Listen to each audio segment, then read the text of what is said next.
Hello everyone and welcome to today's video. I'll be going over the fried liver attack today, providing you with a guide as complete as possible to navigate all the different defenses black might come up with from the position you see right here. Now the fried liver officially doesn't start yet until d5, e takes d5, knight takes d5, and knight takes on f7. This is the real fried liver attack, but today even in top tournaments, if you see knight to g5, commentators will already exclaim they're going for the fried liver attack. Now, this is a very well-known opening. It's probably the most popular opening among amateur players. And it's widely popular because of the sharpness that is a common trait among pretty much all variations. For complete beginners, it also introduces some very important and common tactical patterns like the fork. And that's kind of the immediate threat that white is going for here already after move 4. I want to quickly take it back from the start. The fried liver attack starts with e4, e5, knight to f3, knight to c6, knight bishop to c4, and now knight to f6. This is the move we need. Otherwise, there is no fried liver. From here, the move is knight to g5, breaking opening principles, but justifying it with the strong pressure already put on the f7 square. Now, beginners might be very surprised here already and find it difficult to deal with this variation. I've seen h6. This simply loses, of course. We can now just do the fork, win a lot of material. White should be completely winning here.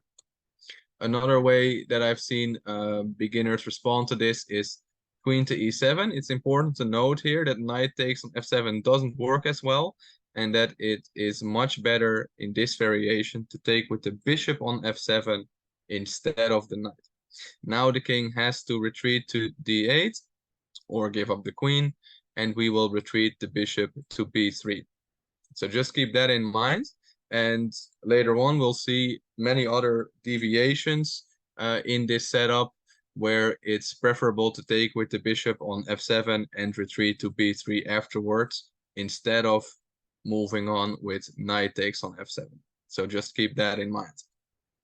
Now, this video is meant for those looking to add this opening to their repertoire, but it's mainly for people that are already playing this opening and still get surprised sometimes by all the different responses that black might come up with. After all, this is a very popular opening, so it's studied widely for both white and black.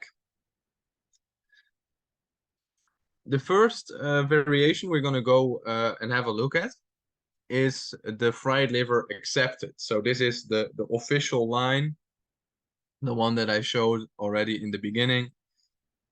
d5 here, e takes on d5, and now knight takes on d5. And here we have this beautiful sacrifice, knight takes on f7. And this is forking the queen and rook. So king takes knight is pretty much forced. And the continuation goes queen to f3, check, forking the king and the knight. And here, if black is unprepared, they're very likely to lose very quickly. If they want to retreat their king to safety, they're getting mated very quickly here. They're just going to be stuck on this light square diagonal, and there's nothing to do about it. If they try to retreat to e8, white will simply win back the piece. There's still a checkmating threat, and if that is averted, well, white will still be up a pawn. Black will not be able to castle, and white should have an excellent position as well. Another inferior but popular move here is queen to f6. Here I recommend you take the knight with the bishop, once again winning back the material already. And another popular continuation here goes bishop to e6. Here you can just continue to capture the knight on c3, and after pawn takes, queen takes, white is now up 2 pawns. We should aim with the white pieces to quickly bring the knight out, castle, play d3, there's not really a clear threat from black that we have to worry about here, so white should end up completely winning here.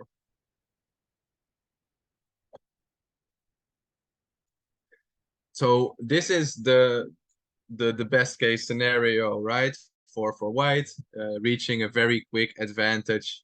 Now, usually that's not gonna happen, or at least if you're in the slightly higher rating ranges, say above 800 or 1,000, chances are people have seen this a couple of times and maybe studied it a little bit, and you will have to put in some more work to get a good position here with the white pieces. Now, the best move for black, someone that is able to figure it out, or a player that actually prepared this and wants to kind of challenge you to convert this advantage, um, follows up with the move king to e6. And this looks unnatural, but it does add another defender to the knight, which is now twice defended and twice attacked. So trading down here for white is a terrible idea. We're already down material, so we have to make this attack work. Simply starting to capture here would lead to a completely winning position for black. So here, according to principle, we're going to add another attacker to the pinned piece. Knight to c3, attacking the pinned knight. And now only two moves are playable here for black, and by far the most popular one is knight to b4. Protecting the knight once again, also putting pressure on the c2 square, which might come with a fork. And here I recommend white to just castle. Now, most often you will see c6 here. Obviously, black cannot go for the c2 pawn. It would immediately lose. White will start capturing.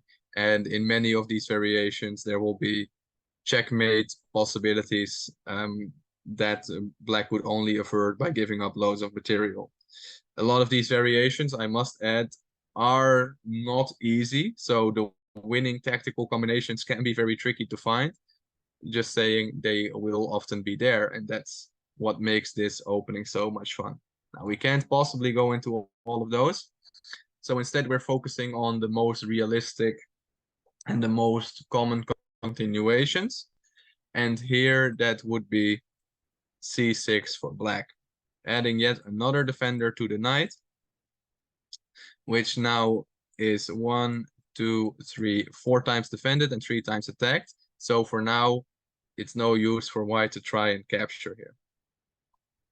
Instead, I recommend d4 here. Once again, we can explain this with a principle. The enemy king is stuck in the center. It's exposed.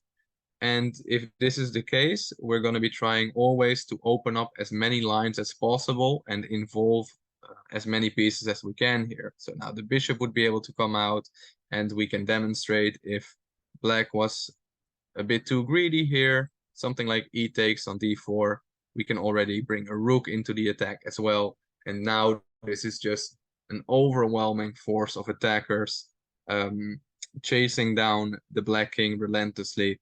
And this will not end well for black if white manages to find a couple of nice tactical sequence.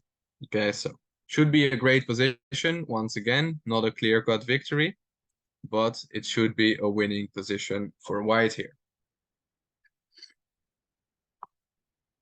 Now, black could very well hold on longer here, keep playing engine moves, queen to f6. Once again, according to principle, we avoid trades in the situation like this. We're already down material, and also the black king is weak.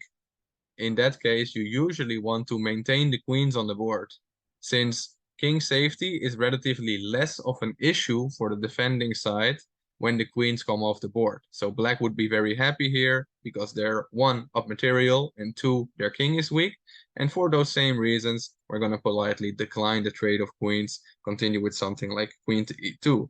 This keeps an eye on the c2 square, keeps an eye on the pinned pawn here, and this game will continue.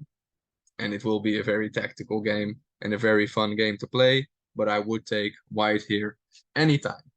That's it for this fried liver accepted line. Moving on, we are going back to this position right here, where after pawn takes pawn on d5, black opts to not take this pawn here with the knight on f6, but instead plays the main line move, knight to a5. This is the main line defense, the best engine moves. And here the game can continue best with bishop to b5 check. Now, continuing down the main line first before quickly addressing some different responses here for black. c6, pawn takes on c6, b takes on c6, and now I recommend to drop the bishop back to e2. We want to not go to a4 here with the bishop because black would gain the advantage. After h6, the knight is pretty much low on squares here. Can't really go to e4, get captured. If you go to h3, you're offside for the rest of the game. You can't really get back in unless you go via g1. And it's just not a great situation. So most natural square is something like f3 here. This is the most natural move for white. And now black can continue with the move e4, pushing the pawn, attacking the knight. Knight is once again faced with a tough choice. Doesn't really want to go to g1, although the computer recommends it at this point. Can't go to any other square except for e5. If you go to h4, g5, and you also end up trapped immediately. After knight to e5, however, queen to d4 will be played, forking the bishop and knight, and this will win black material and give black a completely winning position. Even after something like bishop takes, and knight takes, queen to c5 will be played, trapping the knight, which once again has no good squares to go to, and really demonstrating why the knight is the most likely, the piece that is most prone to getting trapped. Something to keep in mind in general. So we want to avoid this situation altogether.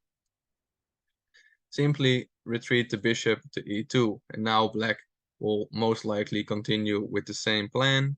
h6, knight to f3, e4, knight to e5, queen to d4, but in this case we can simply play f4. There is no bishop we need to worry about here. We can simply defend the knight and present black with the opportunity to capture en passant. This is a temptation too good to resist for many, but after black takes en passant here, we can simply recapture the pawn with the knight and reach a very nice position. This is very enjoyable to play, and I've went down this line many times and had many good games in this line. Even though it's 12 moves, these lines are all pretty much forcing, and if you've seen it a couple of times, you'll see that going into this, the games actually will follow this path more often than not once you get into this main line. And I really like this variation. So here the queen has to move. We can play d4, castles, and just have a great position. We're up the pawn already, and everything should be okay for white. Now, of course, there are some different variations that may be played here instead of en passant. Most aggressive try here for black is bishop c5, going for checkmate in one if we're not careful. Rook to f1 is pretty much forced. And here, common plans include c3, b4, trying to harass the enemy queen, and maybe a bishop to c4 once we get rid of that knight there on the side. And this should just be a very fun game here for white. And still, we have managed to retain the extra pawn and also still have a bunch of tactical opportunities going into the middle game here. Of course, black does not have to play a queen to d4 here. Other moves include queen to d6 or a bishop to d6. We have the option of d4 f4 all the same. Both will work just fine. f4 gives a slight edge to black, so d4 is recommended here. After en passant, knight takes, it's completely equal. according to the engine, but white is up the pawn.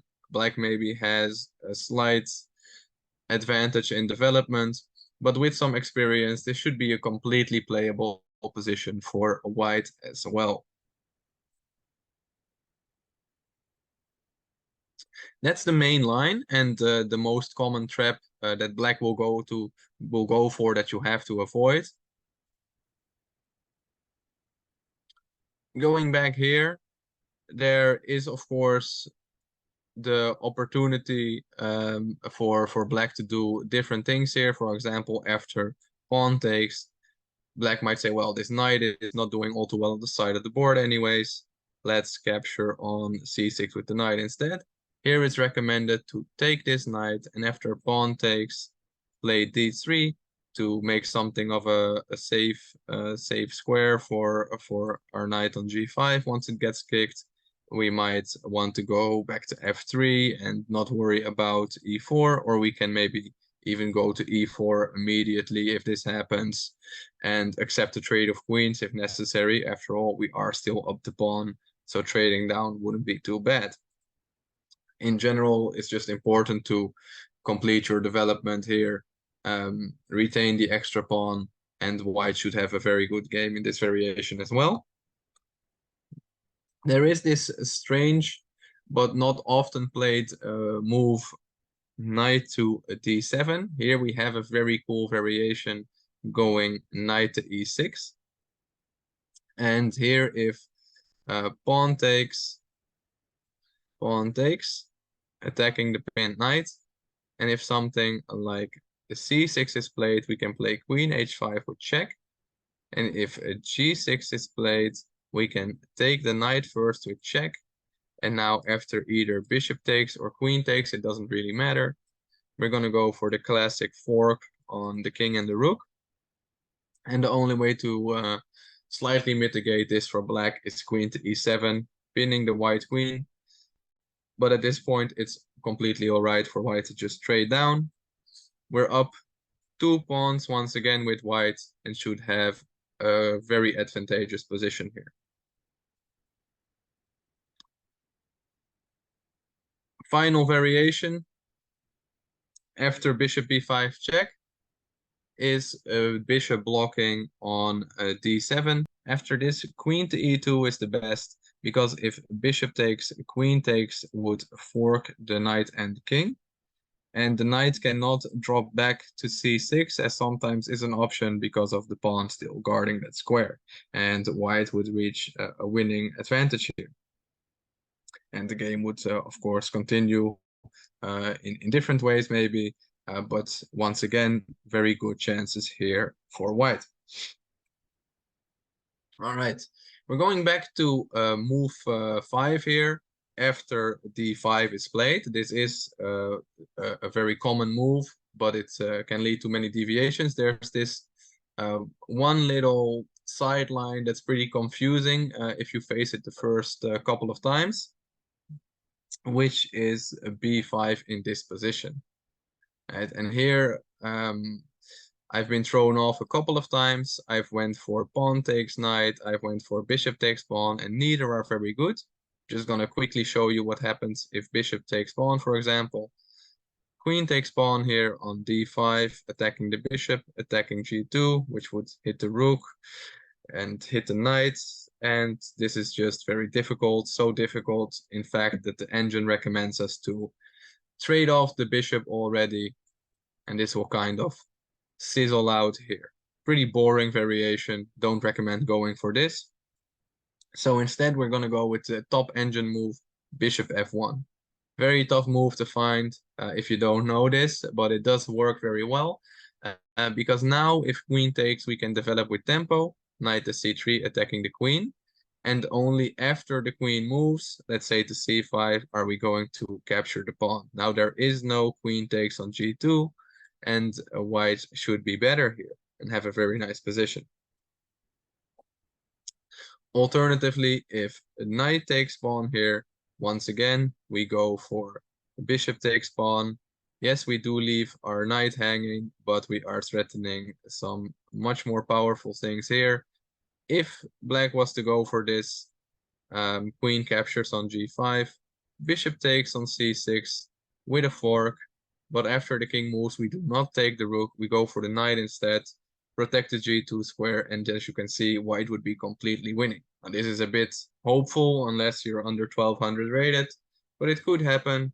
Just want to show you why it's okay now to recapture the pawn and not before retreating the bishop to f1 first. So very interesting variation with this b5 move and a quick fix with bishop to f1. That's that on the Ulvestad variation. The next line that we're going to be looking at, and probably the most infamous one, the most feared one, the most aggressive response from black, starts already after move 4 knight to g5 with, instead of a d5, bishop to c5 by black. Now the engine says that white is already better here, but don't let that fool you. If we continue down the regular path, trying to go for the fork here with knight takes on f7, black is looking to sacrifice their bishop on f2, and if captures, black is now going to be fully in the driver's seat with knight takes on e4, all kinds of tactical lines arising from this position. Way too many to go into, but this is widely known and studied, so if you are interested, well, you'll have to look it up elsewhere. I, however, prefer to avoid all this trickery by once again taking with the bishop on f7 instead of the knight. And remember this as a rule of thumb, because these are many lines and it will be a while probably before you remember everything. When faced with strange deviations after knight to g5 in this right liver setup, it's often best to take with the bishop on f7 instead of with the knight. Now in this variation, the king has to go somewhere, obviously. King to e7 is the most common and engine's top choice. And we're going to retreat the bishop once again to b3, a very common pattern. Now white is up the pawn, black cannot castle, we're still threatening the fork, and we should be good here. If black is silly enough to continue with their idea of sacrificing the bishop, we are now actually all right to take here. The thing is that now, since black's king is in front of their queen, the queen won't be able to join this attack quickly, and this gives white enough breathing room to simply pick up the bishop here and get away safely. So black should not do that. What is to be expected here is a move like rook to f8, and at this point it's wise to play d3, solidifying the center pawn in the pawn chain. And if we continue here, something like d6, that's after king to e7, bishop takes and king to e7. Let's also check out king to f8 for a bit. Once again, we retreat the bishop to b3, no surprise there. And now if queen to e8, best engine move, and I believe also one of the common choices for black here, we're going to once again play d3 to solidify the pawn center in case maybe black goes for attacking the knight. We can retreat it and we don't have to worry about losing the e4 pawn. And overall, you should pretty much be okay here. Of course, a well-versed Traxler attack player will have some more tricks up their sleeves, but keep in mind these key moves, and you should fare pretty well, at least in the opening stages. And remember, if you feel pressured, if you feel like you're under attack, it's always a good idea to try and trade off some of those attacking pieces. So something like bishop to e3 here, and if bishop takes, pawn takes, already white can breathe a sigh of relief here, as there shouldn't be too much danger down the road.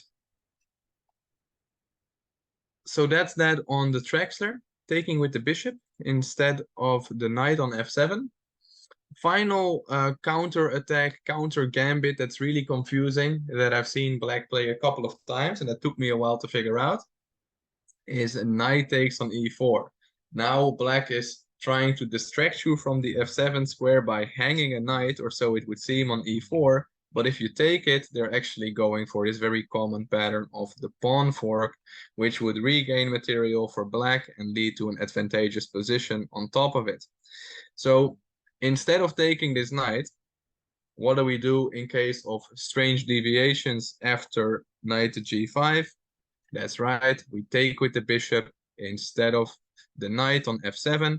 And now after the king moves, this time we do not retreat the bishop to b3, but rather play a d3 here, baiting the black knight to take on g5, and then we can recapture with the bishop, skewering the enemy king and queen, and completely winning this game. One other variation that I've seen here is h6. Well, here we can simply take the knight still. Our knight is still completely poisoned, because if pawn takes, still bishop takes on g5, and this would skewer the enemy king and queen. Very dangerous stuff there. If the top choice is played, which is knight to f6, guess what? No surprise here. Bishop will retreat to b3. So this is always going to be the retreating square for the bishop in all of these bishop takes on f7 variations. So there we have it. Complete guide on the fried liver. For now, good luck implementing this and becoming a fried liver expert. And I'll see you for the next one.